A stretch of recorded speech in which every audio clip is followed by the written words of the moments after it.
Wait lang po, okay, Botox muna daw po, Botox muna. Wala mo ng mic, Botox muna. Wala mo ng mic, Botox muna, Botox. Yes po. Wait lang po. Wait lang po. Wait lang po. Botox muna.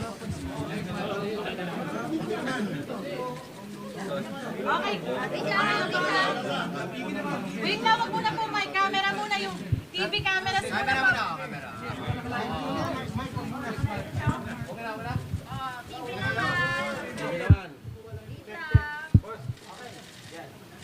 Kailan sa tayo lang. Tapatas pag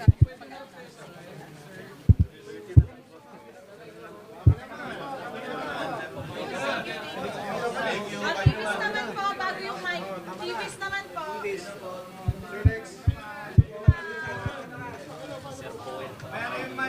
Mamaya po yung mic.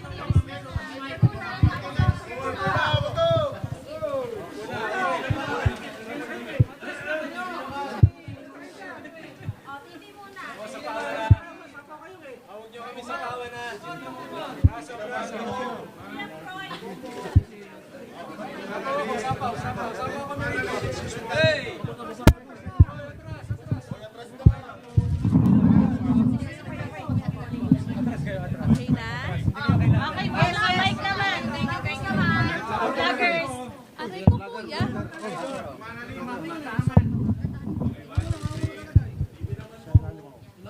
Lalim ka, boy. Sige, mic na, guys. Mic na, mic. Thank you. Kuya. Mic na. Kuya.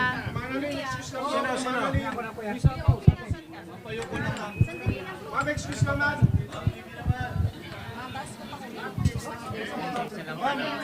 Saan ba? Sino? Sige po. Status lang po, sandali. Magbigay lang po kami ng status update. Sa ngayon po, Okay na lahat? Mababatatak mo sa alin ang sapaw? Luwag po tayo, luwag tayo. Ma'am, sungin lang kayo Sorry. pababa to, pababa pa.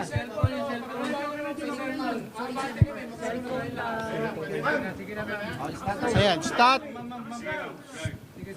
Sige po, alam ko po matagal tayo naghihintay, pasensya na po. Pero sa ngayon po, ang status ay hinihintay natin ang ating Secretary General para po i-receive yung impeachment complaint ng ating po mga private complainants, mga citizens at civil society leaders na narito ngayon. Para po ipakilala yung mga complainants, sinatawagan ko po si Senator Laila de Lima.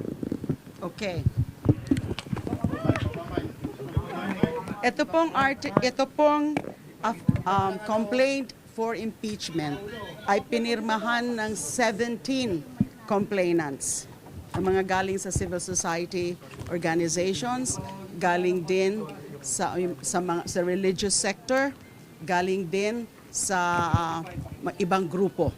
But they are filing, all of these signatories, 17 signatories, are filing this in their personal capacity, even if they are members of various groups or of various party lists, etc. So, 17 po sila. Ang mga nag-file po ay sila former Secretary Ging Deles,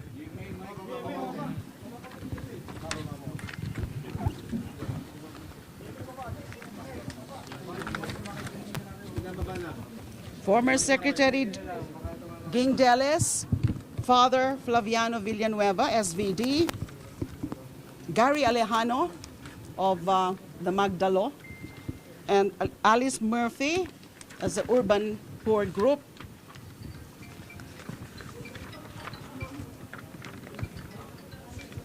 Francis Aquino D, that's Kiko D, Mr. Eugene Louis Gonzalez, Doc Sylvia Estrada Claudio, Lea Lopez Navarro, Rowena Amon, Mr. Randy Francisco de los Santos, that's the uncle of Kian de los Santos, a victim of the EJK. Ms. Filomena Cinco, Mr. Chidoro Teddy Lopez, Sister Susan Santos Esmile, SFIC, Mary Grace de Guzman, Sister Mary Grace de Guzman, Father Robert Reyes, Miss Maria Yvonne Cristina Jereza. So those are supposed to be 17 signatories. Ma'am, ground for impeachment. Ang grounds po ng impeachment, bale 5 po. It was actually condensed into 4 grounds as indicated in the articles of impeachment, pero 5 po sila. So out of the 6 grounds for impeachment laid down in the Constitution, 5 po yung grounds. Culpable violation of the Constitution, graft and corruption, bribery, betrayal of public trust, and other high crimes. So ang wala lang na ground for impeachment is treason. So majority of the grounds are present. And there are a total of 24 articles of impeachment as discussed in the 33 page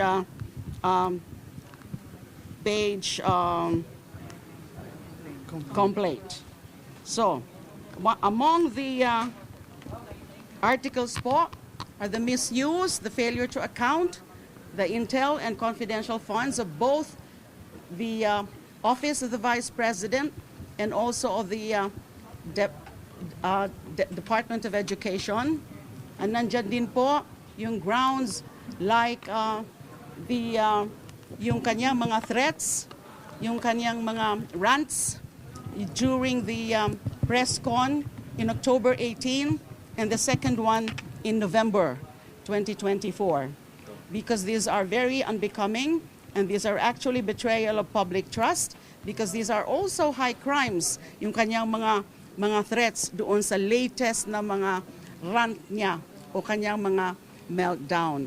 Meron din as an article about her involvement also in the extrajudicial killings during her term as mayor of Davao City. There are other grounds. Let me just so that I can be very sure of this. How do you?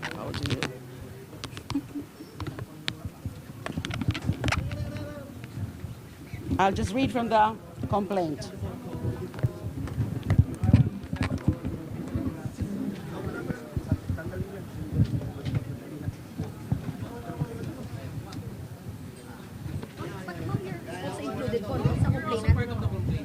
Complainant din po kayo, ma'am? No, I did not sign as a complainant.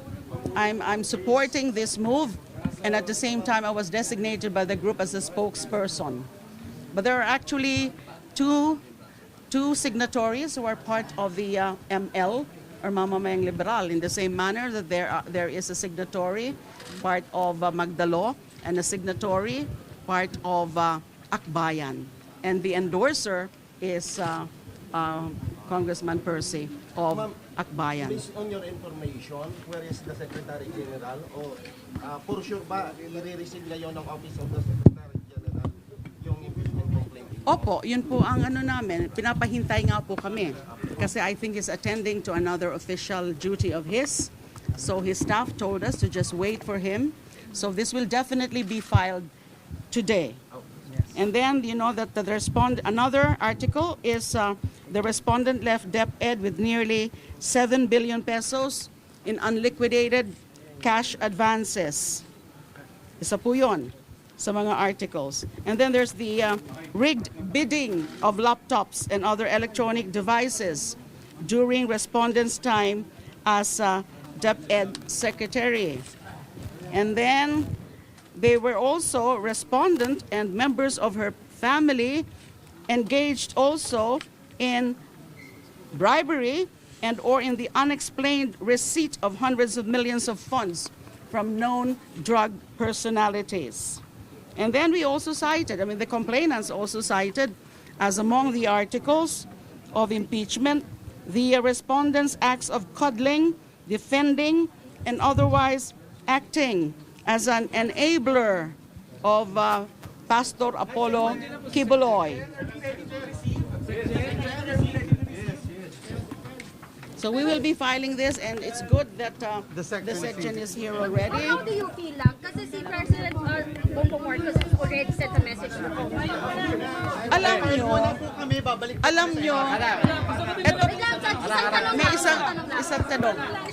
Wait lang, how do you feel po na, you know, the President has already spoken and he said to the congressman, the House leaders na huwag na natin pagkukunan ng pansin ng impeachment. How do you feel po? Okay. Paano to usad? Under the Constitution, a citizen can actually file an impeachment with a member of the House of Representatives as an endorser. So, hindi namin tinitingnan yung mga ganyan because ayaw nga namin yan na maging, ma-perceive kami as favoring any of the political protagonists now, di ba? Talagang decision po ito ng mga individual na mga nag-file coming from various groups. Ayaw naming kumumpas o sumama sa kung anuman na mga moves nila, yung mga nasa gobyerno ngayon, including the president. We cannot be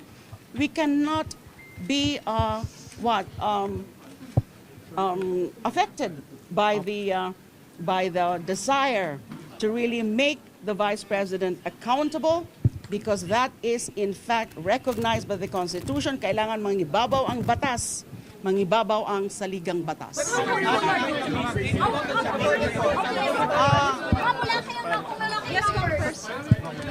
Ang akbayan po ay mag-e-endorso nitong impeachment complaint sa kabila po ng mga balita noong nakaraang linggo na may mga sinabi ang Malacanang at ilang political leaders na huwag daw pong ituloy. Linawin po natin, ang loyalty po ng mga kasama natin na mga civil society leaders ay sa taong bayan. Hindi po madidiktahan ang mga progresibong puwersa na gustong i-hold accountable si Vice President Sara Duterte. How hopeful are you, sir? Sa araw na ito, we are here in the House of Representatives bravely supporting the petition of citizens kasi naniniwala tayo na ito ay responsibilidad ng ating pong institusyon. They have to give this complaint a fair chance and a fair day in court. Mahalaga po itong impeachment complaint na ito para simulan na yung totoo na step process towards holding the Vice President accountable. Simple lang naman po ang kailangan natin tandaan. Kung hindi ngayon, kailan pa? May oras pa po ba? Magkakampanya na rin, sir. Naniniwala po tayo kapag gusto, may paraan. At yung paraan po na yon ay paraan para panagutin ang mga nang-aambuso sa kapangyarihan at ninanakawan ng taong bayan. The Congress would fail to activate this year. Are you willing to file it by next year? Magsisimula na po kasi yung pag-activate ng process sa pag-file natin ngayon.